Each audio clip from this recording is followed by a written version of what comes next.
History is a lie. How is King James of the Stuart line described? But before we read of the man himself, let's see how his mother, Mary Stuart, was described. From The Life of Mary Stuart, Queen of Scotland. Published in 1886, Mary was now entitled Queen Dauphiness, and her consort, King of Scotland. The portrait which the bride bestowed on one of the commissioners as a parting token of her favor represents her with hair of a rich chestnut brown, almost black. Her complexion is that of a delicate brunette, clear and brilliant. Certainly everyone knows what complexion means. Let's quickly see what brunette meant.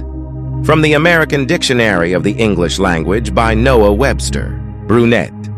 From brune. Brown. Brunette.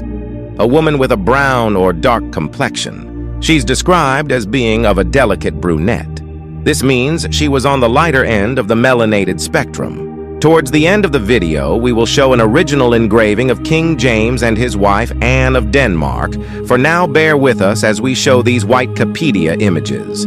This is supposed to be a contemporary portrait of Mary Stuart. Does this woman have a brown complexion with rich chestnut brown, almost black hair?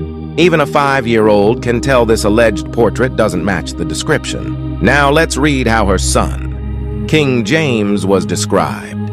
From King James VI and I by David Harris Wilson, page 168, quote, "His stature was of a middle size," wrote Arthur Wilson, an historian of the reign. "Rather tall than low, well set and somewhat plump, of a ruddy complexion. His hair of a light brown in his full perfection had at last a tincture of white." Arthur describes King James' complexion as ruddy. When searching the word ruddy on the internet, we are shown animals with a reddish-brown fur, like this lovely pup or this duck. Will the dictionary agree with this definition? Ruddy, of a red color, of a lively flesh color, or the color of the human skin in high health.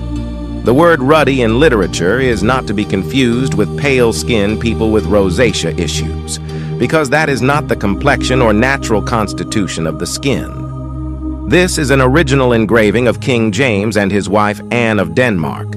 This engraving was brought to light by Dr. David Murphy, and this is the copy of the engraving.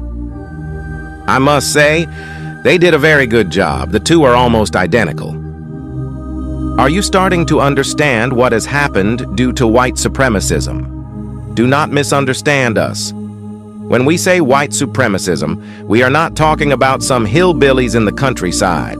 We are talking about the political movements born in the late 1800s, whose members were shooting at brown and dark people to not allow them to exercise their sovereign right as citizens, which culminated in the 1924 Racial Identity Act, making white a race, no longer a social status.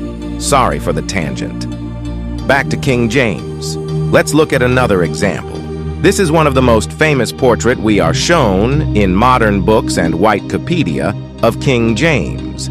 But what actually inspired this portrait? This image is a photo of a portrait of King James under a plastic cover.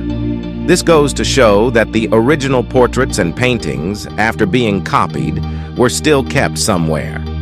Other portraits were simply painted over, like this painting of Elizabeth I. This portrait of King James was made circa 1911 by an unknown artist. But if Wikipedia said it's a contemporary portrait of King James made in the 17th century by a famous Dutch painter, wouldn't everyone believe it's true? Like and share for more lost history. And that's why we say,